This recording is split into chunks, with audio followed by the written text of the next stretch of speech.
सभी श्रोतागण को जय सिया राम, जय हनुमान। पिछले अध्याय में आपने पढ़ा कि राम सेना में शुक्र नाम का राक्षस सारा भेद लेने के बाद लक्ष्मण द्वारा एक पत्र देते हैं कि श्री दशानन को दे आना। और शुक्र वहाँ जाने के बाद राम सेना की बहुत बड़ाई करते हैं। विभीषण की राज तिलक के बारे में सारा कुछ बताने के बाद फिर भी नहीं माना कि आप सीता को दे आएं। इसके बाद लात मारकर उसे भगा देते हैं और वो फिर राम की शरण में चले जाते हैं। शरण जाने के बाद वो अपने पहले श्राप लगा हुआ था, उन्हें श्राप के कारण मुनि थे वो, और श्राप लगने के बाद वो फिर मुनि रूप में आ गए। उसके आगे की कथा। और इधर समुद्र के किनारे रामचंद्र जी कुसे में बैठ करके विनती कर रहे हैं, उसका वर्णन आप सुनो। मंगल भवन मंगलहारी, तबहु से दशरथ अजर बिहारी। विनय न मानत जलधि जड़ गए, 3 दिन बीत बोले राम सकोब, तब भय बिन होय न प्रीत। इधर 3 दिन बीत गए किंतु जड़ समुद्र विनय नहीं मानता। तब श्री रामचंद्र जी कूद सहित बोले, बिना भय के प्रीत नहीं होती है। लक्ष्मण बाण सरासर आनु, असोधो बारिद बिखिक किसानु। 60 सन विनय कुटिल सन प्रीति, असहज कृपन सन सुंदर नीति। हे लक्ष्मण, धनुष बाण लाओ, मैं अग्नि के बाण से समुद्र को सुखा डालूं। मूर्ख से विनय, कुटिल के साथ प्रीत, स्वाभाविक ही कंजूस से सुंदर नीत, उदारता का उपदेश है। ममता रत सन ज्ञान कहानी, अति लोभी सन बिरत बखानी। कोधहि सम काम हरि कथा, ऊसर बीज बये पल जथा। ममता में फंसे हुए मनुष्य से ज्ञान की कथा, अत्यंत लोभी से वैराग का वर्णन, क्रोधी से सम शांति की बात और कामी से भगवान की कथा, इसका वैसा ही फल होता है जैसे ऊसर में बीज बोने से होता है। अर्थात उसमें ऊसर में बीज बोने से ही भांति ये व्यर्थ जाता है, नहीं उगता है। अस कह रघुपत चाप चढ़ावा, ये मत लक्ष्मण के मन भावा। संधान प्रभु बिसिख कराला, उठ उधरी उरे अंतर ज्वाला। ऐसा कर श्री रघुनाथ जी ने धनुष को चढ़ाया। ये मत लक्ष्मण जी के मन को बहुत अच्छा लगा। प्रभु ने भयानक अग्निबाण संधान किया, जिससे समुद्र के हृदय के अंदर अग्नि की ज्वाला उठी। मकर उरग झग गन अकुलाने, अजरत जंतु जल निध जब जाने। कनक थार भर मन गन नाना, अभिप्र रूप आयो तजियाना।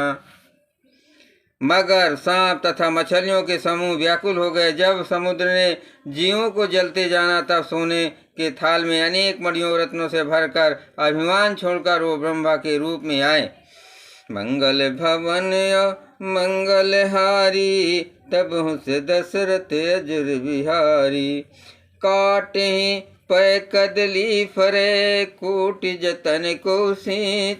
विनय न मान खगेश सुन, डांटहि पै नवनीत।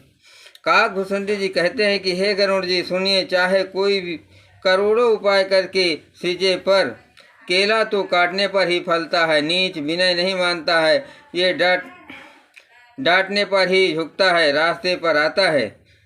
सभय सिंधु गए पद प्रभु के रे, अछमहु नाथ सब अवगुण मेरे। गगन समीर अनल जल धरनी, अय कह नाथ सहद जड़ करनी। समुद्र ने भयभीत होकर प्रभु के चरण पकड़ कर कहा, हे नाथ, मेरे सब अवगुण दोष क्षमा कीजिए। हे नाथ, आकाश वायु अग्नि जल और पृथ्वी, इन सब की करनी स्वभाव से ही जड़ है, तब प्रेरित माया उपजाए, अशिष्ट हेतु सब ग्रंथ ही गाए। प्रभु आयस जय जस आई, सोते ही भात रहे सुख लहई। आपकी प्रेरणा से माया ने इन्हें शिष्य के लिए उत्पन्न किया है। सब ग्रंथों ने यही गाया है। जिसके लिए स्वामी जी जैसी आज्ञा है वो उसे प्रकार से रहने में सुख पाता है। प्रभु भल कीन मोह सिख दीनी, अमर जादा पुन तुमरी यकीनी। ढोल गवार सूद पस नारी, असकल तारना के अधिकारी। प्रभु ने अच्छा किया जो मुझे शिक्षा दंड दी, किंतु मर्यादा जीवों का स्वभाव ही उसकी है बनाई हुई है। ढोल गवार सूद पस और ये स्त्री ये सब शिक्षा के अधिकारी हैं। प्रभु प्रताप में जाब सुखाई, और उतरहि कटुक न मोरी बढ़ाई। प्रभु आज्ञा आपेल सुति पाई, करो सुबेग जो तुम्हें सुहाई। प्रभु के प्रताप से मैं सूख जाऊंगा और सेना पार उतर जाएगी।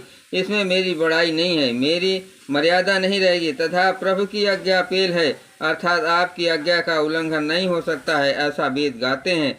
अब आपको जो इच्छा लगे वो तुरंत वही करूं।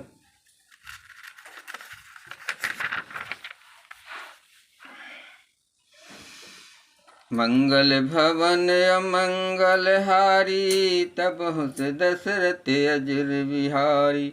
सुनत विनीत बचन यतिका, के पाल मुस्काई। अजय विधि उतरे कप कटुको, तात सुकहो पाई। समुद्र के अत्यंत विनीत वचन सुनकर कृपाल श्री रामचंद्र ने मुस्काए और कहा कि हे तात, जिस प्रकार वानरों की सेना पार उतर जाए वो उपाय बताओ। नाथ नील नल कपि दो भाई, अलर काई ऋष आशीष पाई। तिनके परस किए गिर भारे, अतरहि जलध प्रताप तुम्हारे। समुद्र ने कहा, हे नाथ, नील और नल दो वानर भाई हैं। उन्होंने लड़कपन में ऋषियों से आशीर्वाद पाया था। उनके स्पर्श करने से ही भारी से भारी पहाड़ भी आपके प्रताप से समुद्र पर तैर जाएंगे। मैं पुनि उर्धर प्रभु प्रभुताई, अकरहूँ बल अनुमान सहाई। यही विधिनाथ पयोद बंधाई, अजय जसु जसु लोक तिन गाऊं। मैं भी प्रभु की प्रभुता को हृदय में धारण कर अपने बल के अनुसार जहाँ तक मुझसे बन पड़ेगा सहायता करूँगा। हे नाथ, इस प्रकार समुद्र को बंधाइए जिससे तीनों लोकों में आपका सुंदर यश गाया जाए। यही सर मम उत्तर तटवासी, हरतहु नाथ खल नर अघरासी। सुनिक पालु सागर मन पीरा, अतुर तय हरि राम रन धीरा।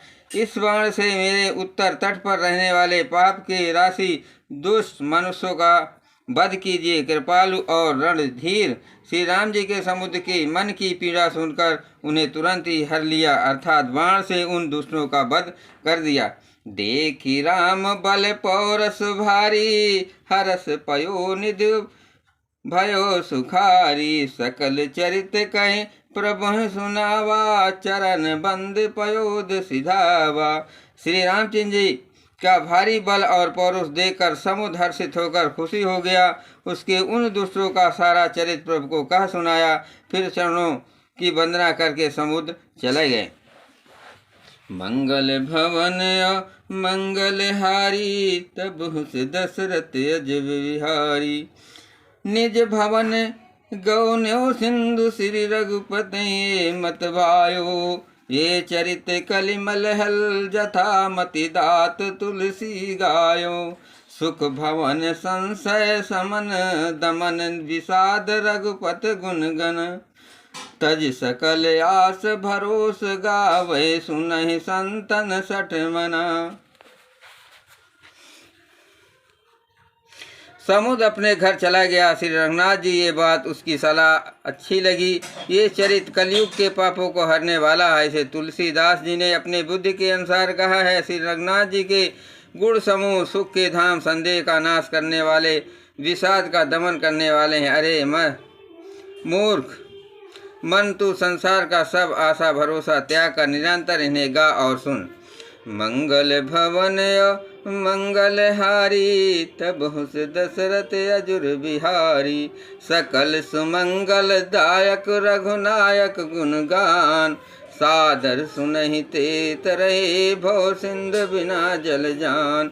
श्री रघुनाथ जी का गुणगान संपूर्ण सुंदर मंडलों को देने वाला है। जो इसे आदर सहित सुनेंगे वे बिना किसी जहाज अन्य साधन के ही भव सागर से तर जाएंगे।